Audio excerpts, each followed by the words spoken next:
often attract differences such as key aspects of life like religion can make or break a relationship.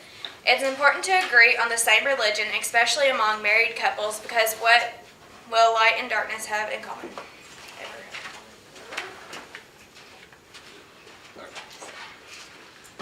Okay. To me, interfaith marriages can be successful and happy if both partners are willing to work hard and communicate properly. And the biggest thing about that is they need to have respect for one another's religion. They can focus on their shared values, and in doing so, they can become more tolerant, and they can find common ground on what values. Like, even if one's Buddhist and one's Christian, somewhere in there, surely to God, there's going to be something in common. And I just feel like once you get to that point, and once you realize that, you will be both spouses will be good. One important part of it is to minimize conflict and increase unity, which basically inevitably is what religion does. It brings people together. So even if, one religion over here, one religion over here, eventually I feel like they'll come together and it'll work out.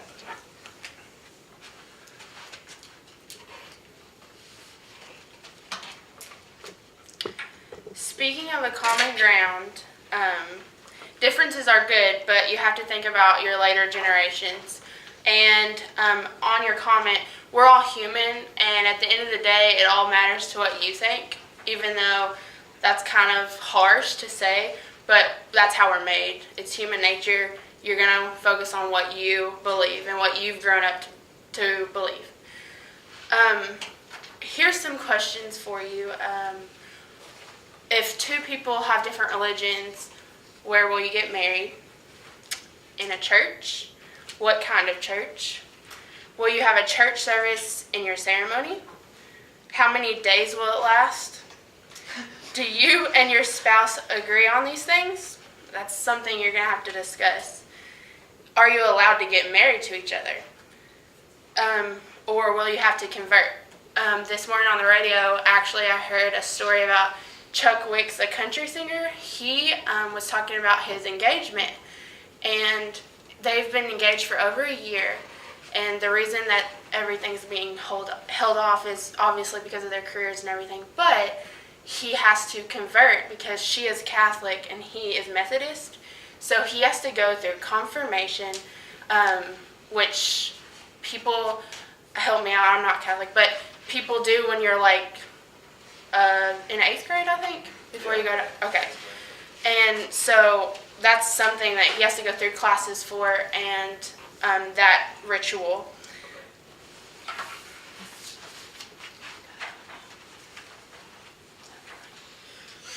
The Washington Post posted in the mid-2010, according to a general social survey, 15% of U.S. households were mixed faith in 1988, and it rose to 25% in 2006, and it shows no signs of slowing down at all.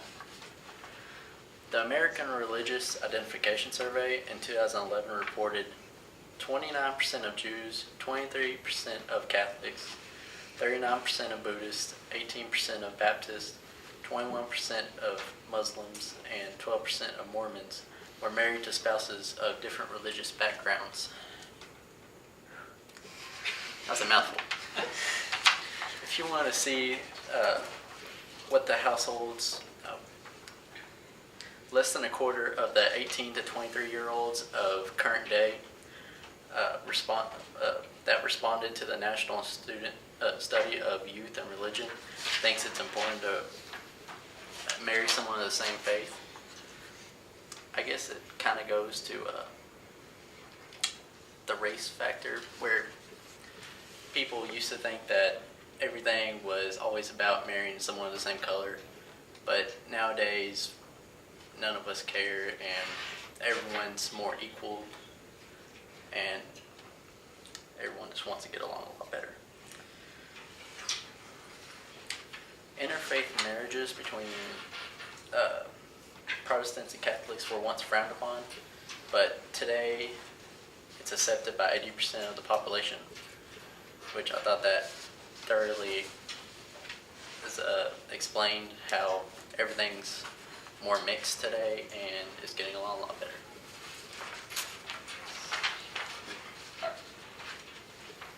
Okay. So close statement.